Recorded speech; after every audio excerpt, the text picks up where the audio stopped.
በአማራ ክልል የተከሰተው የጸጥታ ችግር በክልሉ ሁለንተናዊ እንቅስቃሴ ላይ አሉታዊ ተጽዕኖ አሳድሯል። ግጭት ይቆም ዘንድ ህዝቡ በተደጋጋሚ በመድረክ ውይይቶችና በሰላማዊ ሰልፎች ሲጠይቅ ቆይቷል፣ እየጠየቀም ይገኛል። በምስራቅ ጎጃም ዞን በተካሄዱ ህዝባዊ ሰልፎች ህዝቡ በግጭቱ ምክንያት እየደረሰበት ያለውን ጉዳት መፍትሄ እንዲበጅለት እየጠየቀ ነው።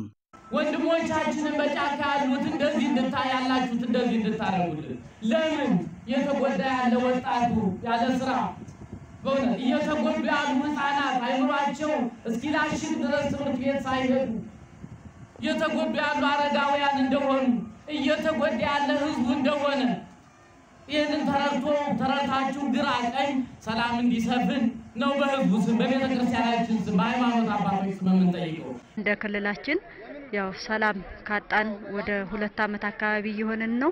ይሄንን ሰላም በሰላም ወጥተን እንድንገባ ውለን እንድንገባ የታመመን እንድንጠይቅ የሞተን እንድንቀብር ሰላምን ለመስበክ እርስ በርሳችን በመገዳደል በመጨቃጨቅ በመነታረክ የምናመጣው ለውጥ ስለሌለ ይሄ ሰላም ተረጋግጦ ጥያቄያችንን ፍትሃዊ በሆነ መንገድ ጠይቀን አንድ ሆነን ጠይቀን ሰላማችን ተረጋግጦ ይሄ ሰላም ጸንቶልን በሰላም ወጥተን የምንገባበት ሰርተን የምናተርፍበትና የክልላችንን ሰላም የምናረጋግጥበት ልማታችንንም የምናስቀጥልበት አሁን ላይ እውነት ለመናገር ከሆነ ከሌላው ክልል አንፃር ስናየው የኛ ክልል ድቀት ነው። ህዝባችን በጸጥታ ችግር እየተሰቃየ ይገኛል።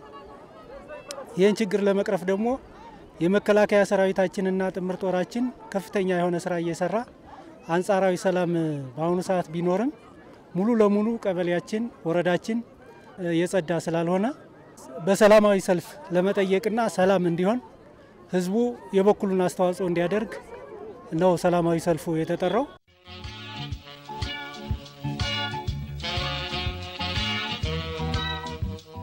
ጀግንነት ማለት ሰው መግደል፣ ዝርፊያ፣ ስርቆት አይደለም።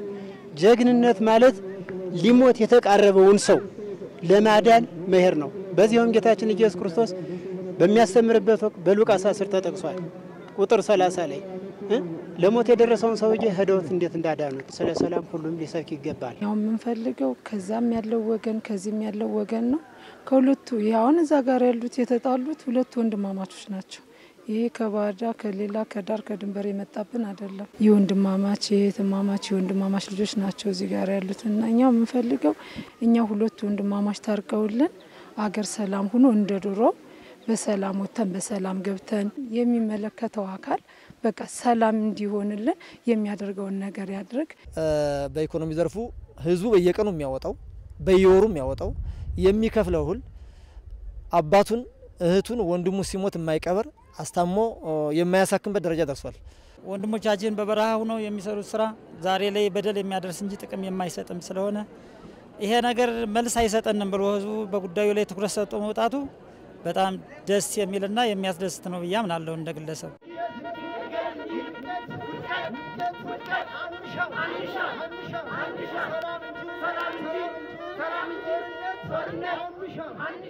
በደጀን ከተማ የተገኙት የምስራቅ ጎጃም ዞን የብልጽግና ፓርቲ ቅርንጫፍ ጽህፈት ቤት የፖለቲካ ዘርፍ ኃላፊ ወይዘሮ ገነት በቀለም ህዝቡ ሰላምን አጥብቆ ይሻል፣ በመሆኑም አሁንም ቢሆን ለሰላም ዘብ ሊቆም ይገባል ብለዋል።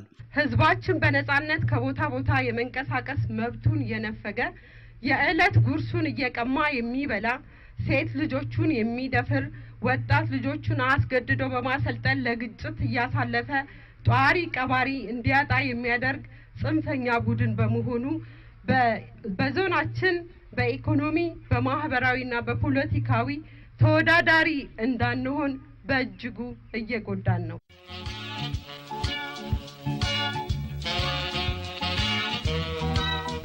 በተመሳሳይ በሉማሜ ከተማ ህዝባዊ ሰልፍ የተገኙት የምስራቅ ጎጃም ዞን የብልጽግና ፓርቲ የአደረጃጀት ዘርፍ ኃላፊ አቶ ሙሉቀን ቢያድግልኝ ለህዝቡ ባስተላለፉት መልእክት ህዝቡ ለሰላምና ልማት የሚተጋ ማህበረሰብ ድምጹን በአደባባይ ገልጿል ብለዋል።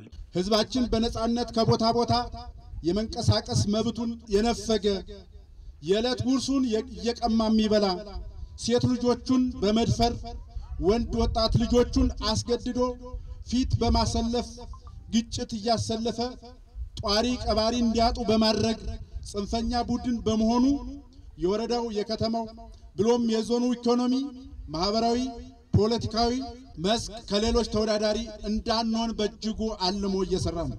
የምስራቅ ጎጃም ዞን ዋና አስተዳዳሪ አቶ ኑርልኝ ብርሃኑ የተካሄዱ ህዝባዊ ሰልፎች ህዝቡ እየደረሰበት ያለውን ጉዳትና ስቃይ በአደባባይ መግለጹን ተናግረዋል። በዚህ የድጋፍ ሰልፍ ላይ በተለይም ባለፉት 2 ዓመት የደረሰበትን በደል የደረሰበትን ግፍ ከተከሻው እንዲነሳለት ሰፊ መልእክቶችን አስተላልፏል ማለት ነው። እንግዲህ ህዝቡ የሰላም ፈላጊነቱን ዛሬ ብቻ አይደለም በተደጋጋሚ በመናደርጋቸው የመድረክ ውይይቶችም ሲገልጽ ቆይቷል። ሰላሙ እንዲሰፋ ሰላሙ እንዲጸና ከመከላከያ ኃይላችንና ከክልሉ የጸጥታ ኃይል ጋርም በቅርበት ሲሰራ ቆይቷል። ዛሬም ያደረግነው ይሄው የድጋፍ ሰልፍ በግልጽ ሰላም ወዳድነቱና አሁን እጁ ላይ የገባው አንጻራዊ ሰላም እንዲጸና ድጋፉን በግልጽ አሳይቷል ማለት ነው። ባለፉት 2 ዓመታት በነበረው ግጭት በህዝቡ ዘንድና በተቋማት ላይ የደረሰው ጉዳት ከባድ ነው ያሉት አቶ ኑርልኝ የተገኘውን ሰላም ማጽናት የህዝቡን ሰላም የሚያውኩ አካላትንም ድርጊት መኮነን ይገባል ነው ያሉት። ህዝቡ የሰላም ባለቤት በመሆን ታጥቀው የሚንቀሳቀሱ ኃይሎችን መክሮና ዘክሮ ወደ ሰላም አማራጮች እንዲመጡ ማድረግም ከህዝቡ የሚጠበቅ ተግባር መሆኑን በአጽንኦት ተናግረዋል። ዘመኑ የሚጠይቀውን ዕውቀት እንዳይገበይ ሆን ተብሎ ተጠንጥኖ የሚሰራው ስራ ዋና አስፈጻሚ የሆነውን የትውልድ ጥላት አውቆና ተረርቶ ህዝቡ አሁንም ከጸጥታ ኃይላችን ጋር ቆሞ የህግ የበላይነት እንዲረጋገጥ ትግል ማድረግ ያስፈልጋል ማለት ነው። ጥሩ ባህላችን አባቶቻችንን የማክበር ባህላችንን የመጠበቅ የሞተን አልቅሶ መቅበር እና ማህበራዊ ትስስራችን እንዲጠናከር ህዝቡ ይፈልጋል። ባለፉት 2 ዓመታት ይህ አልሆነም። አባት የሚሰደብበት፣ አባት ተንበርኮ የሚነዳበት፣ አባት የሚገደልበት፣ የአባት ሐሳብና ምክር የሚወረወርበት፣ ተደማጭ የጠፋበት ማህበራዊ ትስስር የሚባለው ዘመድ ወገንና ከወገኑ እንዳይገናኝ ድልድዩ የተሰበረበት በመሆኑ ይሄ መቀጠል ስለሌለበት ወደ ነበርንበት መልካም ባህልና ሴታችን እንመለስ ዘንድ ዋናው ባለቤት ህዝቡ በመሆኑ ይሄንን ከትውልድ ትውልድ እየተሻገረ የመጣውን አሻጋሪ ባህልና ሴታችንን ሊበርዝ ሊያጠፋ ተልኮ ይዞ የሚንቀሳቀሰውን ቡድን ቆሞ መከላከል መቻል አለበት ማለት ነው። ዘብ መሆን መቻል አለበት።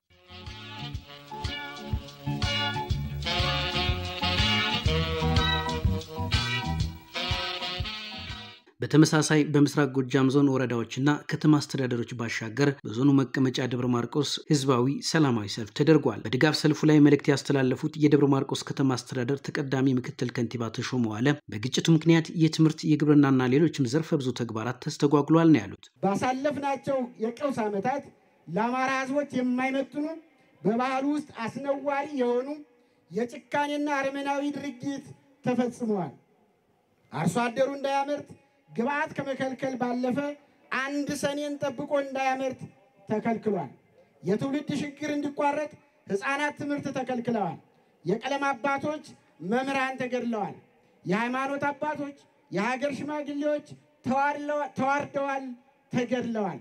ማህበረሰቡ በነፃነት እንዳይነግድ ምሁራን ችግር ፈቺ ጥናትና ምርምር እንዳያደርጉ የከተማ ነዋሪዎቻችን በነፃነት ወጥተው እንዳይገቡ የዛቻ፣ የድብደባ፣ የእገታ፣ የግድያ ተግባራት ተፈጽመውበታል።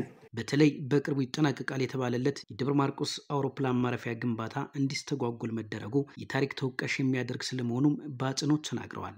እጅግ በጣም የሚያሳዝነውና ህዝብን ተስፋ ያስቆረጠው ደግሞ በቅርቡ ይጠናቀቃል ተብሎ በተስፋ ሲጠበቅ የነበረው የደብረ ማርቆስ ኤርፖርት ግንባታ ጽንፈኛ ኃይሉ ከውጭ ጠላቶቻችን ተልዕኮ በመውሰድ ለጊዜውም ቢሆን እንዲቋረጥ ማድረጉ ነው።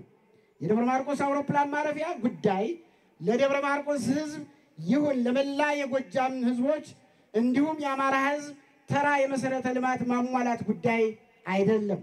ጉዳዩ የነጻነት፣ የእኩልነት፣ የመልካም አስተዳደርና የፍትህ ጉዳይ ነው። የኤርፖርት መሰረተ ልማት በአዲስ በሚስፋፋባት ሀገር የነበረን ኤርፖርት አንስቶ አይገባችሁም ማለት በህዝቡ ላይ የተፈጸመውን የግፍ ደረጃ ጉልቶ የሚያሳይ ነው።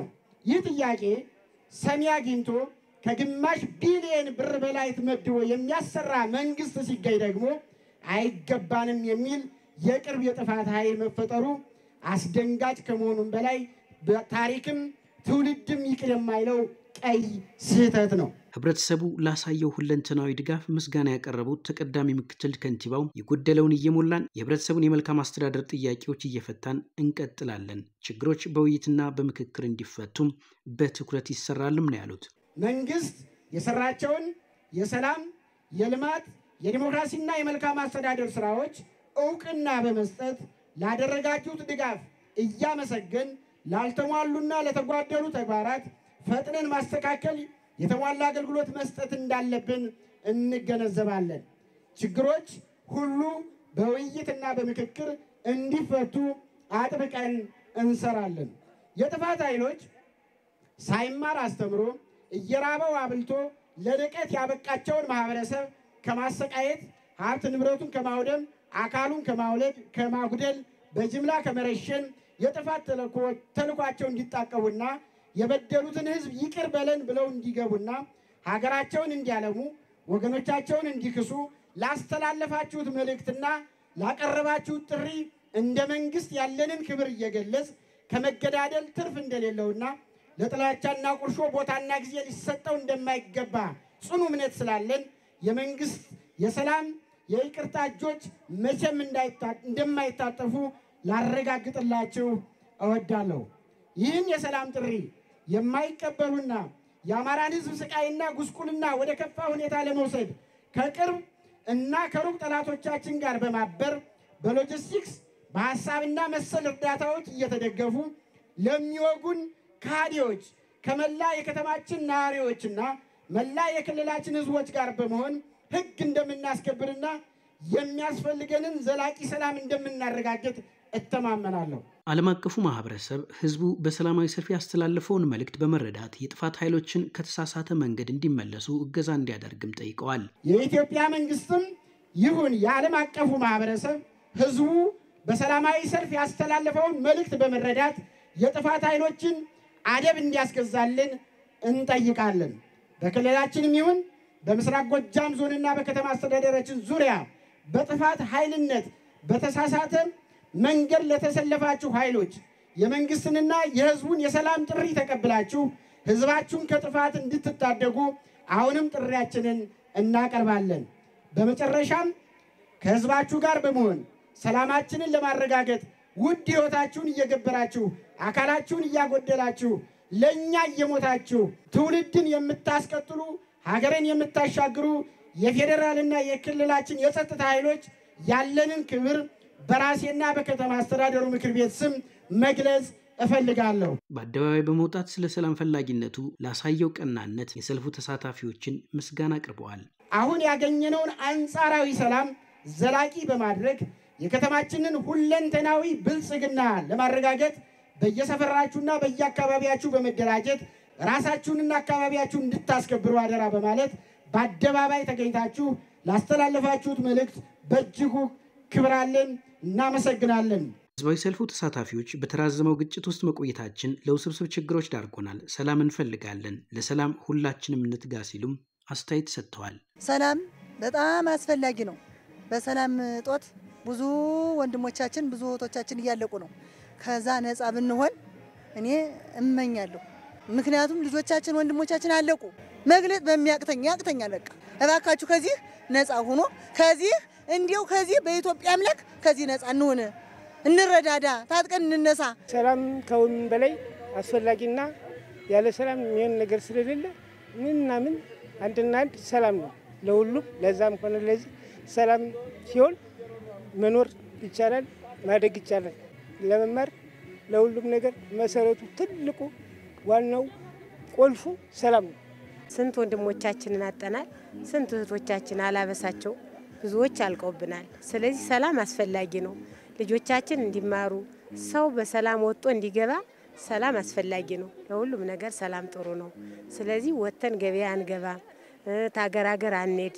ስለዚህ ሰላም ለሁሉም ሰው አስፈላጊ እንደሆነ ነው ምናቅ። መንግስትም እንዲያይልን እንፈልጋለን፣ ሰላምን እንፈልጋለን። በሁሉም ነገር ተቤት እየተጎተተ እንደ በግ እየታረደብን ነው። ስለዚህ ሰላም እንፈልጋለን። በጫካ የሚገኙ የታጠቁ ኃይሎችም ለህዝብ ሲሉ የሰላምን መንገድ ሊከተሉ ይገባል። ወደ ሰላም የሚወስዱ አማራጮችን ሁሉ ማየት የወገናቸውን ስቃይና መከራ እንዲያበቃ ሊያደርጉ ይገባል ይላሉ አስተያየት ሰጪዎቹም። ወንድሞቻችን ልጆቻችን ናቸው፣ ወደኛ ይመለሱ። ልጆቻችን አይለቁ፣ የተማረው ምሁር አይጨርሱ፣ ትምህርት ቤት አይዝጉብን፣ አስተማሪ አይግደሉብን፣ ይመለሱ ነው ማለት። ወንድሞቻችን እህቶቻችን ማለት ነው በጫካ የሚገኙ ባንድም በሌላ ወገን ወደ ሰላም አይ መንገድ እንዲመጡ ዛሬም ነገም እጃችንን ዘረጋለን። ከምን ከብጥብጥ ከረብሻ ከውድመት ምንም የሚገኝ ነገር ስለሌለ ሰላምና ሰላም ነው። ተጦርነት ተውጊያ ተረብሻ ምንም የሚገኝ ነገር የለም። በሰላም እንዲፈታልን ነው የምንፈልግ። ሀገራችንን ለውጭ ኃይል ማስረከብ ጥሩ አይደለም። ሀገራችን እቺ ወይን ሀገራችን ልጅ እንድናሳድግ ወተን እንድንገባ ሰላም ነው የምንፈልግ። መንግስትን የምንለው ሰላም ስጡን ነው ምን። ግጭት ይብቃን፣ ሰላም እንፈልጋለን የሚሉ ድምጾች በስፋት የተስተጋቡበት ህዝባዊ ሰላማዊ ሰልፍ በሰላም ተጠናቋል።